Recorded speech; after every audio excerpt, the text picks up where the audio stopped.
edible cookie dough. It's not a myth, it exists, and this is safe, edible cookie dough. All right, now I know a lot of you are thinking, you can't eat cookie dough.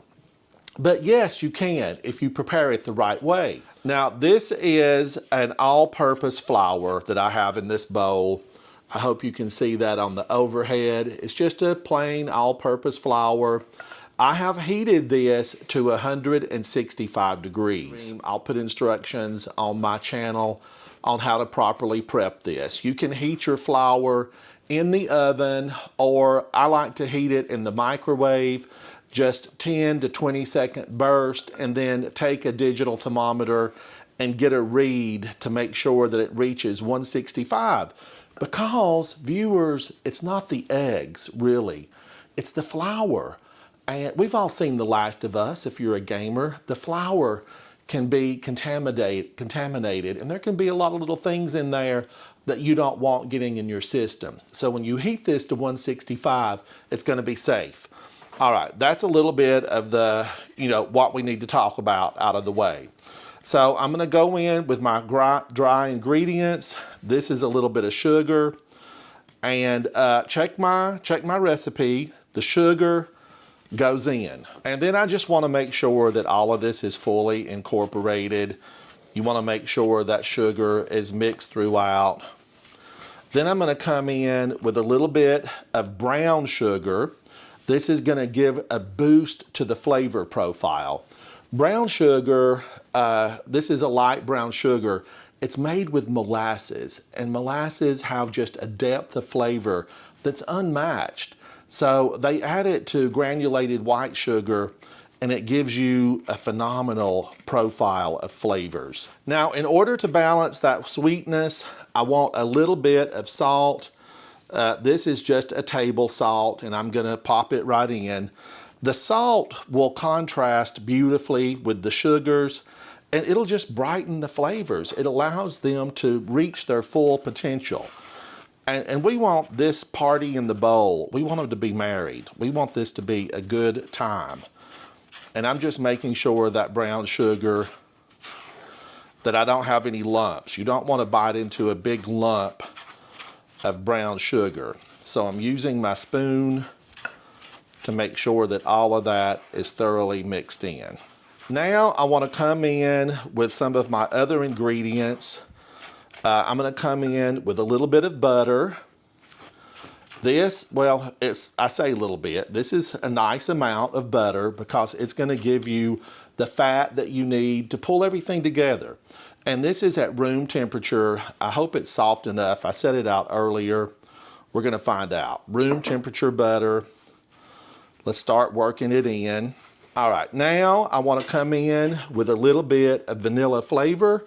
You know, I love this stuff. I can just eat it right out of the bottle. This is a kind of more like a paste.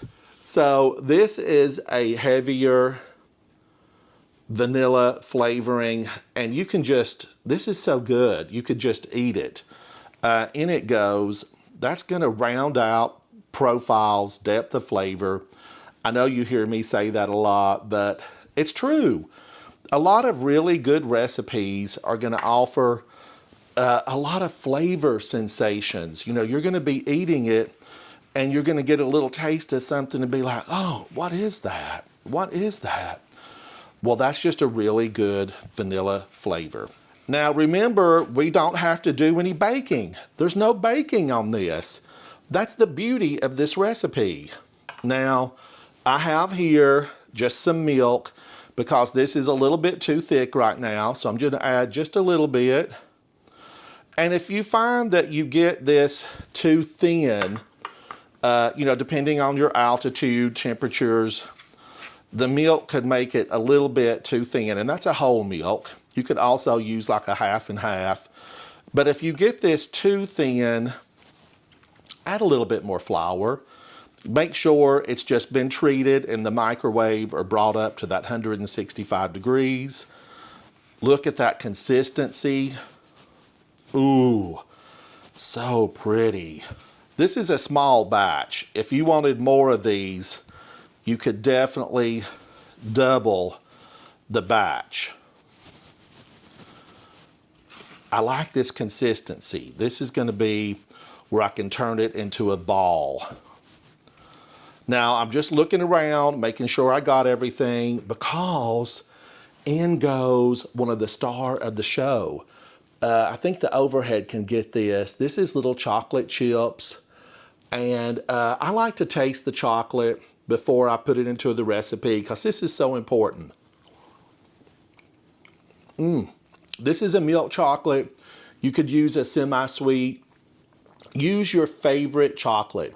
You could take a big chunk of chocolate, break it up, and use it in here. Make it look very artisanal. This is just a milk chocolate out of the bag. So good. And full confession, I put a few more extra in here than what the recipe called for. Follow the recipe, do it right the first time, but know that you can fine tune how many chocolate chips you want. I like extra. This would be a good spot where you could add like some pecans, some walnuts, coconut. You know, make these how you enjoy eating them. Oh my gosh, look at that. I can smell the vanilla, the chocolate, the brown sugar. I've got a nice thickness. Can you see this? Look at that. This is what we say back home as ate up with chocolate chips. Now, I've got my little tasting spoon over here. I'm gonna get out a little bit, pop it in. And let's see, can I make one of these? Can I turn it into a ball? You could use a scoop here. Because of the amount of butter, you know, look at that. That is a perfect little ball. Now, if you like this refrigerated, pop that into the refrigerator. I also pop these into the freezer. I let them freeze, and then I pull them out as little snacks. So good. In that one goes. But let's give this a taste test. And really, anytime before you serve or put this on your table or offer it to a guest, you want to taste test these recipes to make sure you've got it just right. Because you could add a little more brown sugar here, a little more vanilla flavoring. Let's give it a taste.